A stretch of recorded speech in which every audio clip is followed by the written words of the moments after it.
The Walking Dead has returned. Rock in the Road. Rock in the Road is the name of the Season 7 mid-season premiere. And of course, this picks up directly from the end of the mid-season finale, which we saw a lot of reuniting going on. Daryl had escaped from the Saviors and gone to the Hilltop. So I think at the Hilltop we had Rick, Michonne, Carl, Maggie, Enid, Maggie, Sasha, and I think that's it. Rosita. Oh, yeah, that's right. And I want to say one more. Oh, and Jesus. Oh, yeah. Well, he's always there, but Yeah, but he was. Yeah, that's true. He is always there. And Paul, it opens. Jesus, whatever you want to call It opens up with them trying to get Gregory, of all people, to, help them take out Negan. And of course, that's what they originally were there to do, was to take out Negan and the Saviors. And, I'm kind of it's weird. I don't want to be sympathetic to Gregory, but he does have a point. He is basically saying, like, you guys already tried this and you failed. Now you want to involve our people too. And I kind of get that. At the same time, he is a sniveling coward, so I can't really sympathize too much with him being like, oh, I don't know. Oh, they're your problems now. Yeah. Or however it is that he talks. And I think it's great because, like, they try to convince him. He says no, and it seems like he might say yes. I think, or maybe that was just Ezekiel, but he says no, of course. And then it's just, but like they go outside, and immediately all the people are like, "Hey, we'll fight. Yo, we'll do it." And it's just great because it shows how his leadership status with them is just slipping away to Maggie or Jesus or even Enid. Apparently, that's the one who convinced them. Like he's losing all of his people to all the support, outside people, and it's just kind of cool because he doesn't seem like a very good leader, like, figure either. Yeah. I mean, I guess he's smart or whatever, but yeah. So that was neat. But then the group has other errands to run, and they go to the Kingdom. Yes. And they get reunited with Morgan. Finally. Like, I don't understand why Morgan didn't go back to the place earlier. Like, he knows where it is. I don't know. Is he still, like, paying off his debt from, like, them saving him or something? Well, I think he feels... Well, he is training that one kid. Oh, that's right. So I think that's why he's staying, at least for now. So they ask, Ezekiel for aid, and kind of a surprise, but kind of not a surprise. It seemed like he would say yes. You would at first, like everything, it seemed like that. Everything was kind of before it showed that. I had assumed that he wouldn't. Yeah. But when they actually talked to him, I was like, okay. Like when Rick told that story and stuff, he was like, about that's the rock cool. and the road. And then he literally said, like, I'll make a decree tomorrow. I was like, oh, okay. But nope. Just got this image in my head of Rick played by Arnold Schwarzenegger, and he's trying to tell that story. He's like, so I want to tell you about Rocky Road. Not the ice cream flavor. Trust me, it's going to get better as I go along in the story. That's really random. My brain works randomly at times. Always mostly around Arnold Schwarzenegger, though. Yeah, of course. Why not? But yeah, there's a lot, like, everyone around him, it seems to be like, yeah, let's do this. Like, the deal's not going to last for very long. And then he just is like, nah. Yeah. Because I don't want to put my people at risk, and, his people are already at risk, but whatever. It's going to take, and I think, I don't know if we talked about this before or if I talked about it with someone else, I don't know. I have a feeling that since people are going to have to die there. People are going to have to die. I personally think it might be his captain of the guard person. Who's that? The guy. The guy who really wants to fight? The guy who wants to fight. Ooh, I hope not. I think it might be that kid too, though, because he talks to that kid exactly. a lot. That it could be that kid or his older brother that Morgan is training. That's what I'm talking about. Okay.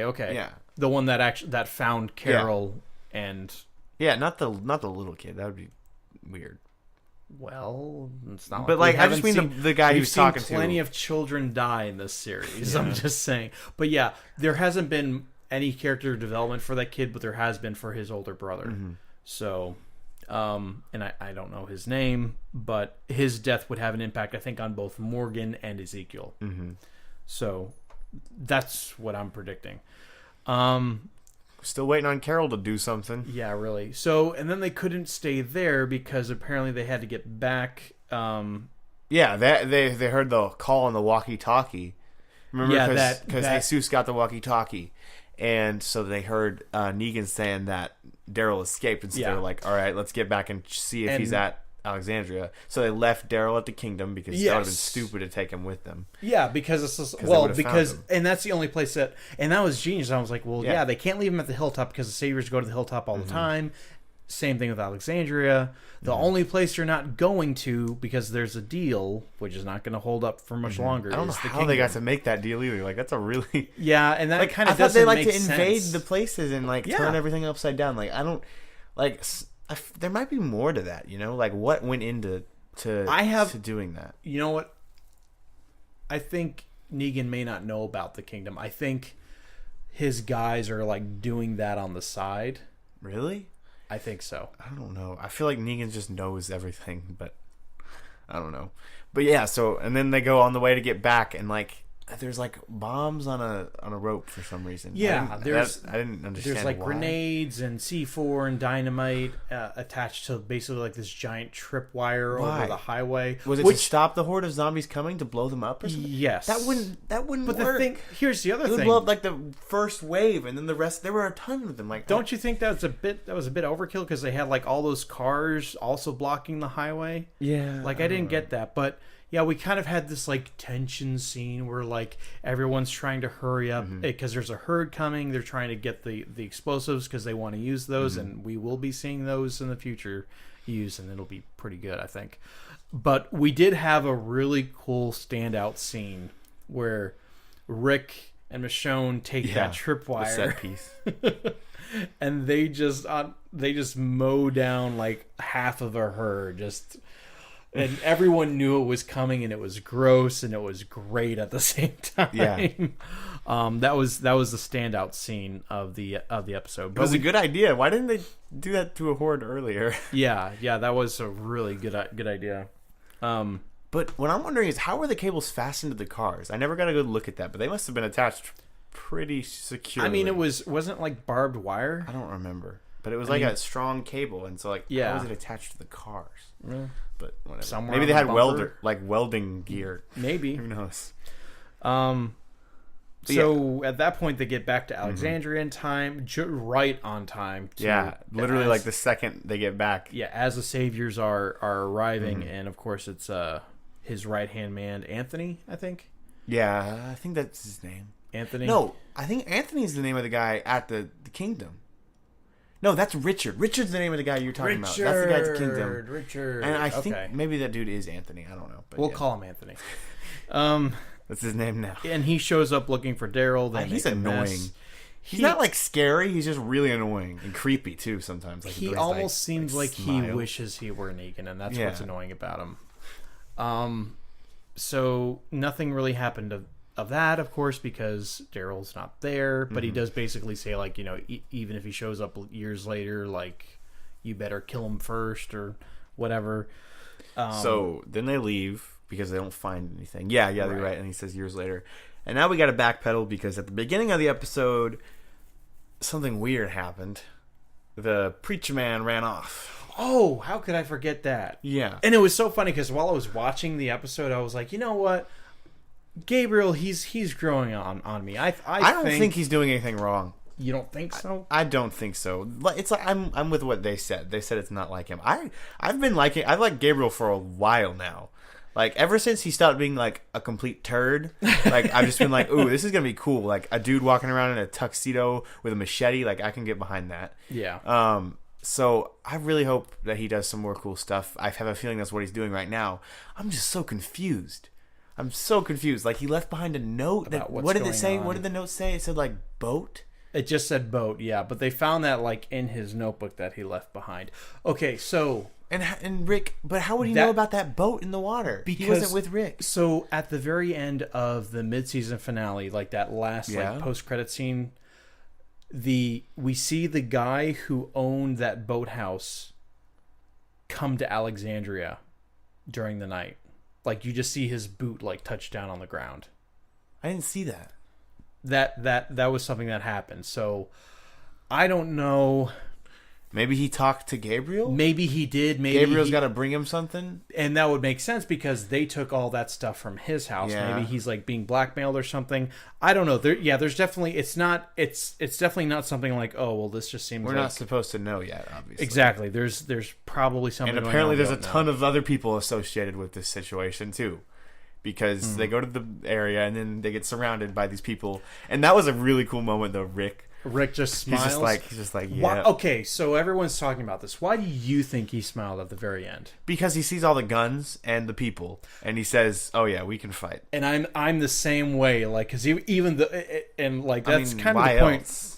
It's funny too, because like when you think about it, they're being surrounded by people that might want to kill them, and they don't seem very friendly. And he's just smiling. That's why it's so creepy. He's just like, it's like, oh yeah, it was so cool though. It was cool. It was a great way to finish the episode on, because everyone's like, why is he smiling? I don't get it. Why is he smiling? It was so obvious to me. Like, he's been hello? looking for people and guns. Everyone had a gun. Like, the it was whole ridiculous. episode was them trying to recruit people to unite against the Saviors. Mm-hmm.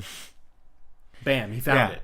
And it just shows that he wasn't really thinking in the moment of, oh crap, we're surrounded. He was thinking, oh, I finally found something that we can maybe use. Yeah. Now, we didn't see Negan at all this episode. But we heard his voice. We heard his voice over the walkie-talkie, and that was pretty good. But it is interesting. It feels like the episodes that don't have Negan are now like lacking this certain energy that he brings to the episodes. I don't know. I don't really feel that way. Well, I feel like he's necessary now. They're lacking it, but it doesn't mean I don't think it makes the episodes not good. They're just usually standout episodes when he's in them. When he's in them, it's usually really intense. Yeah. Right. And because you never know what he's gonna do. He's super unpredictable and ruthless. So on a scale of 1 to 10, I'm gonna say 8.5. You're giving it 8.5. Yeah. I'm gonna give it a solid 8, just because not much happens in this episode. Yeah, it doesn't exactly. This episode was basically more of a setup. Exactly, but 100%. The one thing that did happen that I was really happy about was them meeting Ezekiel. Yeah, they finally met Ezekiel made me happy. and the fake-looking tiger, which I'm sorry, it doesn't look fake to me at all. It doesn't look. It doesn't look fake. I'm so tired of people saying that looks so fake. It doesn't look fake. It bugs me. It looks fake. I'm sorry to say. It does not look fake. It looks fake. Okay, in the first frame that it shows up, I was like, but when it zooms out and it stops moving around as much, it's fine. But like when it was moving around at first, I was like, oh gosh. I just want to pull up a picture of the tiger and it as CG. Show it to him, but it's not going to be moving. Like, you point to me. It's not going to be moving in the picture. I'll show you the video itself and be like, how does this look fake? Because he's moving around. I just don't see why they didn't get a real tiger. Because they didn't want anyone being eaten on the stage. You can train tigers. Have you been to the circus? It's much easier to do a CG tiger, I guess. But like, I don't know. But I just want to see the tiger like fight a bunch of Negan's dudes. That would be awesome. Yeah, because that could be a really good weapon. But the thing is, guns could just kind of buy. Yeah. But hopefully, it can do something cool in the future, other than just standing there looking fake. Yeah, I did like the fact that Negan talked about Fat Joey a little bit. He died, right? Yeah. Yeah, because Daryl killed him. But yeah, it's a good start to the second half of season 7. Intriguing. Very intriguing. And yeah, this was set up. We're just waiting on. This is just going to establish the fight against Negan, and I think we're going to get some good payoffs.